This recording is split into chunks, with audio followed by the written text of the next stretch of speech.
Quand je crie, réponds-moi. Dieu, ma justice, toi qui me libères dans la détresse, pitié pour moi, écoute ma prière. Psaume 4. Bonjour amis téléspectateurs de la SMA Togo TV, loué soit Jésus-Christ et bienvenue à Dies Domini. Nous sommes au 3e dimanche de Pâques et l'évangile qui nous est proposé pour notre méditation en ce dimanche est tiré de Saint Luc, chapitre 24, du 35e au 48e verset. Et pour les commentaires du jour, nous recevons en studio le père Éric Quinpé. Il est missionnaire rédemptoriste. Bonjour mon père. Bonjour madame, comment vous allez? Je vais bien, merci et vous? Très bien. D'accord, on est très ravis de vous recevoir sur ce plateau de Dies Domini. Alors père Éric, est-ce que vous pourriez s'il vous plaît nous lire le texte de ce dimanche et juste après nous allons enchaîner avec les questions.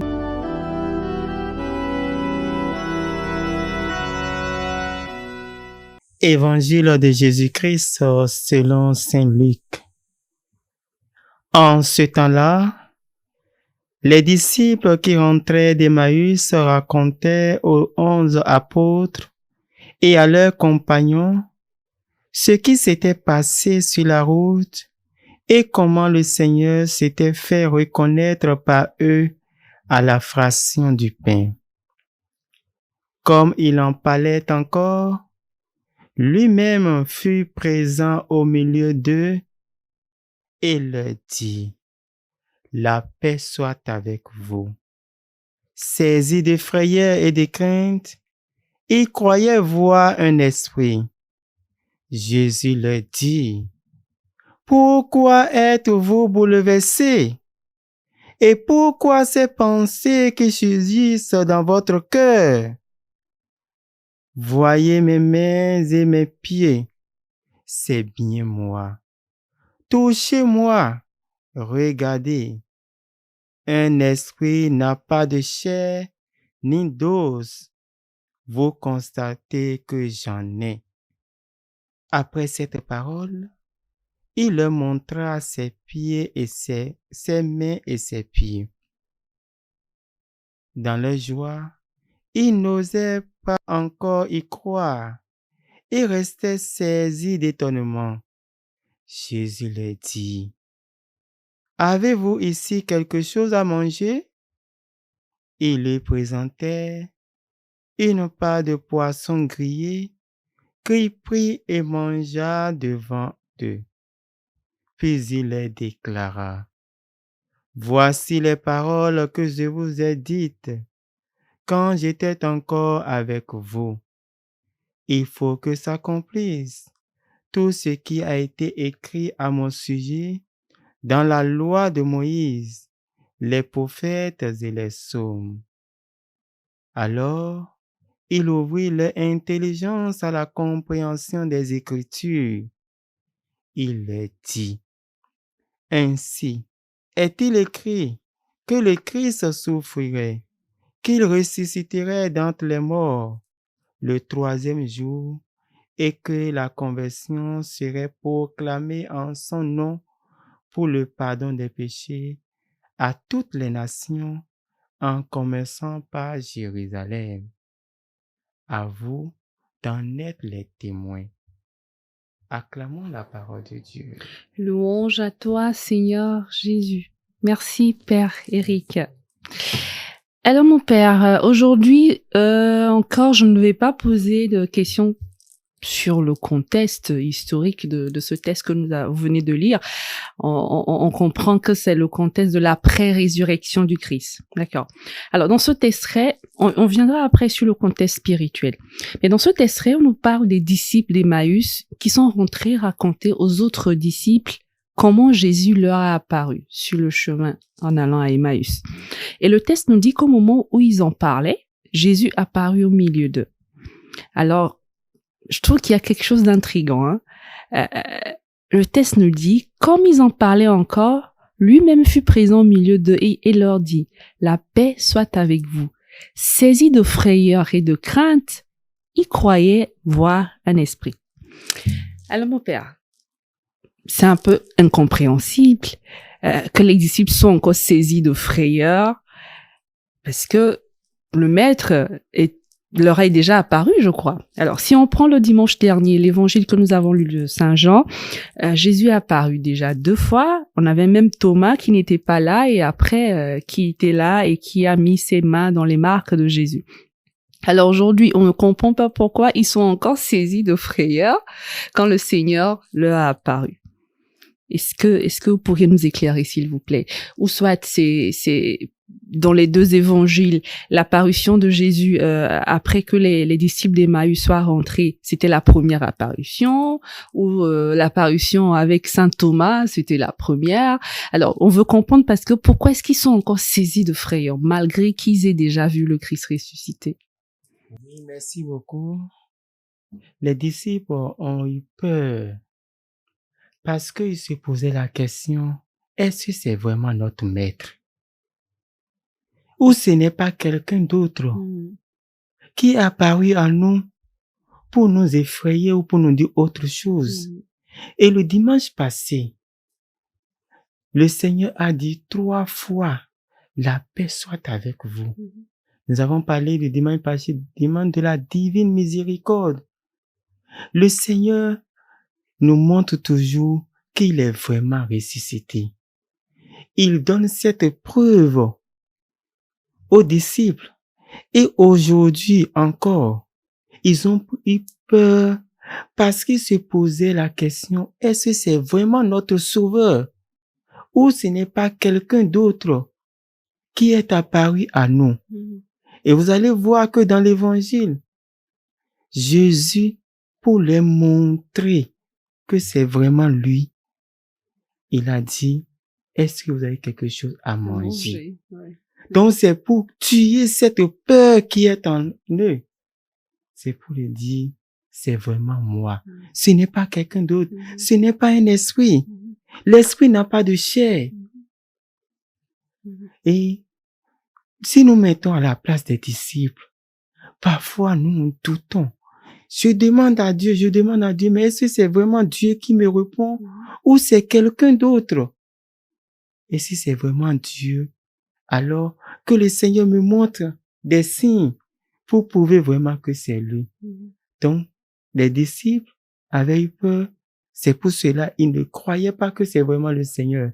Et pour leur montrer effectivement que c'est lui, il a demandé, est-ce que vous avez quelque chose à manger?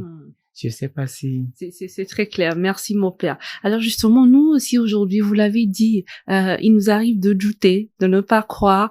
Il nous arrive de nous demander, est-ce que le Seigneur, il est réellement là? Alors, comment est-ce que nous pourrons faire aujourd'hui pour aller vers ce Christ ressuscité et être convaincus?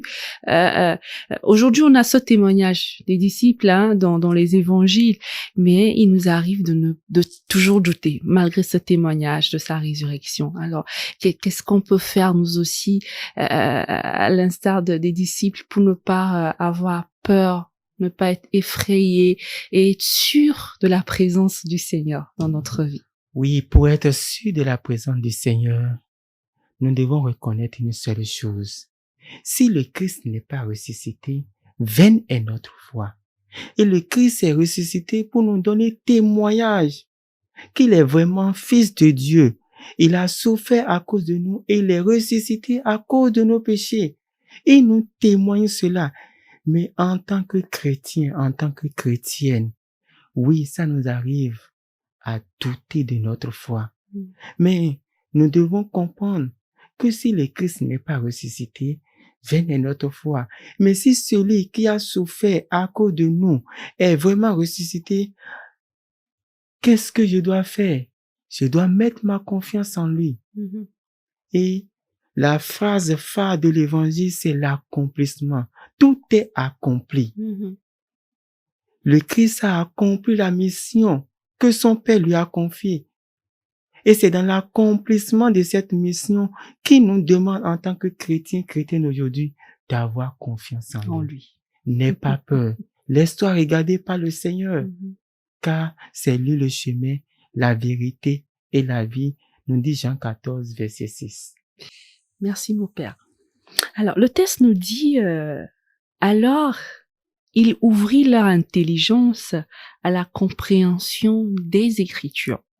Qu'est-ce que cela veut dire, mon père? Est-ce que les disciples ne comprenaient pas déjà les Écritures? Le maître, avant de mourir, est resté parmi eux un bon bout de temps. Il lisait quand même les Écritures des prophètes et tout. Et là, c'est vrai que Jésus leur rappelle que tout ce qui se passe maintenant a été déjà écrit et c'est juste un accomplissement, comme vous venez de le dire. Mais on a l'impression que la frayeur leur bloque, la frayeur bloque la compréhension à ces écritures qui s'accomplissent et le Seigneur leur dit, il ouvrit leur intelligence. Pour mieux comprendre, pour mieux cerner ce que Saint Luc est en train de nous dire dans l'Évangile, il faut aller un peu plus haut. D'accord. Voici les paroles que je vous ai dites quand j'étais encore avec vous. Il faut que s'accomplisse tout ce qui a été écrit à mon sujet dans la loi de Moïse, les prophètes et les psaumes. Et c'est après cette parole qu'il dit, il ouvrit leur intelligence à la compréhension des Écritures. C'est une suite de la première phrase que nous avons en haut, parce que, et par ces paroles, ils ont vraiment compris que, celui que nous doutons, que ce n'est pas lui, au très fond de notre cœur, c'est vraiment lui. Cette parole s'accomplit vraiment. Ce n'est pas autre personne. Et en ce moment-là, supposons que c'est un aveugle qui ne voit pas. Et en entendant cela, il dit vraiment, maintenant je vois. Donc ils n'ont plus peur. Ils voient vraiment que cela s'accomplit. Donc, ils ouvrent leur intelligence parce qu'ils étaient fermés. Malgré que le Christ a dit, c'est moi, n'ayez pas peur, mais ils se posaient au très fond de leur cœur, est-ce qu'il n'est pas là en train de nous blaguer? Est-ce qu'il n'est pas là en train de nous dire telle ou telle chose? Mais en entendant cette parole qu'il les avait dit avant, cela ouvre maintenant les intelligences à mieux cerner, à mieux comprendre cette parole de l'accomplissement. Donc, c'est ce que je peux dire. Merci, mon père. Alors, du coup, au vu de tout ceci, c'est quoi le message central de l'évangile de ce dimanche? Oui, le message central, comme je l'ai dit tout à l'heure, c'est l'accomplissement. Jésus est venu accomplir ce que son Père lui a demandé. Et dans cet accomplissement, le Seigneur nous invite à plus de confiance. Car la Bible nous dit que depuis toujours, Dieu propose à l'humanité de collaborer à son grand projet. Et si nous regardons dans la Bible, il y a eu Adam, Noé, Abraham et le choix du peuple d'Israël pour être le partenaire de Dieu au service de l'humanité tout entière. Et si nous lisons un peu dans 2 Timothée 2, verset 13, il est écrit, Israël est encore le peuple élu, car Dieu ne peut se renier lui-même. Puis le Christ a pris chair au sein de ce peuple élu et enfin il a transmis la mission à tous ceux qui veulent bien entrer dans son église. Il a voulu leur faire connaître quelles sont les richesses et la gloire de ce mystère parmi nous. Et c'est Saint Paul qui le dit dans Colossiens 1, verset 24 à 26. Donc, 2 choses qu'on peut nous retenir dans l'évangile de ce jour, c'est l'accomplissement et la confiance totale en Dieu. Merci, Père Éric. Alors, si le message phare de l'évangile de ce jour, c'est l'accomplissement et la confiance en Dieu, est-ce que les autres textes aussi passent le même message, à l'instar de la première lecture tirée des Actes des Apôtres, le Psaume 4 que j'ai lu en début de cette émission, et la deuxième lecture tirée du premier livre de Jean? Est-ce que on retrouve dans ces 3 textes aussi le thème de l'accomplissement, de la confiance en Dieu? On n'oublie pas que on a un mot commun dans ces 3 textes. Vous en avez parlé, je crois, la conversion, dans la première lecture. dans la deuxième lecture et aussi à la fin de l'évangile. De l'évangile. Voilà. Alors, c'est quoi réellement le lien de ces autres textes de ce dimanche? Est-ce qu'ils nous disent le même message que l'évangile? La conversion dans les 3 textes est déjà dans la première lecture.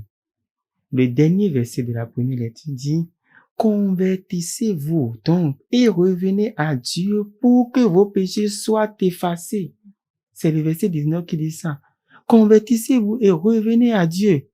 Ça s'accomplit. Laissons-nous convertir. Mais pas seulement une conversion. Se convertir. La conversion, si l'on peut le dire, c'est faire un demi-tour. Ouais. Un demi-tour dans quel sens? Je me suis détourné du Seigneur et je prends l'engagement de lui faire face, de me laisser abandonner par son amour. Donc, il nous dit, convertissez-vous. Mais pas seulement ça. Et revenez au Seigneur. Si nous nous convertissons, nous devons aller vers ce Seigneur qui nous a aidés. Donc, je me détourne de ce chemin, de ce penchant mauvais, et je fais face au Seigneur pour me laisser conduire par son amour. Et dans la deuxième lecture, Saint Jean nous dit: mais en celui qui garde fidèlement sa parole, l'amour de Dieu atteint vraiment la perfection. J'ai décidé de me convertir et de revenir vers le Seigneur. Si je reviens vers le Seigneur, je pourrai garder sa parole. Et si je garde sa parole, je peux être fidèle à mon Dieu et l'accomplissement de cette parole serait effectif en moi. Donc nous voyons que cette parole que vous avez demandé tout à l'heure, il ouvre leur intelligence à comprendre que le Seigneur est vraiment présent dans leur vie, que le Seigneur n'abandonne jamais ses enfants. Même après la résurrection, il vient toujours les témoigner qu'il est vraiment au milieu d'eux. Donc, cette conversion, l'accomplissement de cette parole, nous voyons déjà que dans la première lecture, il nous invite à se convertir, pas seulement à se convertir, mais à revenir au Seigneur. Et Saint Jean nous dit maintenant, revenir au Seigneur nous permettra d'accomplir la parole de Dieu, l'accomplissement de cette parole. Et si nous rappelons de l'évangile du dimanche passé, on en dit qu'il y a beaucoup de choses écrites dans l'évangile que on ne peut pas contenir cela. Mais le Seigneur nous dit l'essentiel pour nous faire revenir vers lui. Merci beaucoup, Père Éric. Alors, pour finir, conclure cette émission, mon Père, dites-nous comment est-ce que nous aussi, chrétiens d'aujourd'hui, nous pourrions, par notre vie, témoigner de la résurrection du Christ? Comment est-ce que nous pourrions être de bons témoins de cette résurrection? Oui, je vais partir de Saint Jean dans la deuxième lecture. Je vous écris pour que vous évitiez le péché. Est-ce que moi, en tant que chrétien, en tant que chrétienne, j'évite le péché? Il nous invite aussi à garder les commandements de Dieu. Et c'est écrit au verset 4. Et qui ne garde pas ces commandements est un menteur. Qui ne garde pas ce commandement de Dieu est un menteur. Est-ce que moi, en tant que chrétien, en tant que chrétienne, la vérité est en moi? Est-ce que pendant ces 40 jours de jeûne, quelque chose est changé en moi? Ou j'ai toujours gardé mon manque de pardon? J'ai toujours gardé la colère? J'ai toujours gardé tout ce qui n'honore pas le Seigneur? Mais quelle est cette conversion intérieure en moi? Il y a un adage qui dit, il y a un enfant d'or, apostrophe OR, qui dort en chacun de nous. Et quand nous réveillons cet enfant d'or, qui dort en chacun de nous, nous voyons Dieu face à face. Nous contemplons la face du Seigneur. Et nous, en tant que chrétiens, en tant que chrétiennes, comment nous vivons dans la vérité? Est-ce que nous vivons dans la vérité dans nos communautés? Est-ce que nous vivons dans la vérité dans nos groupes et associations? qu'est-ce que je fais de cette conversion, de l'accomplissement de Dieu dans ma vie de chaque jour? Quel est le sens que je donne à l'amour de Dieu et à l'amour de mon prochain? Donc le Seigneur nous invite à beaucoup de choses. Et surtout dans l'Évangile, il dit, la paix soit avec vous. Nous devons être des instruments de paix. Et cela me fait référence à Saint François d'Assise dans sa prière. Seigneur, fais de moi un instrument de ta paix. Là où il y a la guerre, que je sois un instrument de paix. Est-ce que je suis un instrument de paix dans ma famille, dans mon lieu de travail, dans les groupes et associations? Et je pourrais finir avec Saint Alphonse Marie de Liguori, qui insistait sur l'importance de mettre sa confiance en Dieu, de s'abandonner entièrement à sa volonté et de croire en sa miséricorde infinie. Il invite nous, chrétiens, à se tourner vers Dieu. Il nous invite à faire face au Seigneur, sachant qu'il est toujours prêt à nous pardonner, à nous accueillir. Et il nous dit toujours, venez à moi, vous qui peinez sur le poids du fardeau, et je vous donne le repos. Il nous le dit encore en Jean 14, verset 1, que votre cœur ne soit pas troublé. Vous croyez en Dieu, croyez aussi en moi. Je vous remercie. Merci infiniment, Père Éric, pour vos commentaires. Merci. On espère vous retrouver une prochaine fois. Et bon retour chez vous. Merci beaucoup. Alors, chers amis, le Christ est vivant. On ne va pas se lasser de le dire. Tel est le témoignage que les disciples d'Emmaüs portent aux apôtres. Tel est le témoignage qui nous arrive de recevoir de ceux qui nous entourent. Alors, ce qui permet aux apôtres de devenir témoins à leur tour, qu'est-ce que c'est? C'est d'abord la paix et la joie que Jésus leur apporte. Quand il leur apparaît, il efface toute peur. C'est aussi la relecture des Écritures que Jésus leur propose à la lumière de sa résurrection.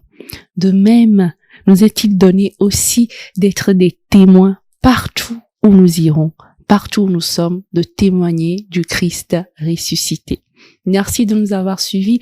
On se retrouve la semaine prochaine pour un nouveau numéro de Dies Domini. Au revoir, soyez bénis.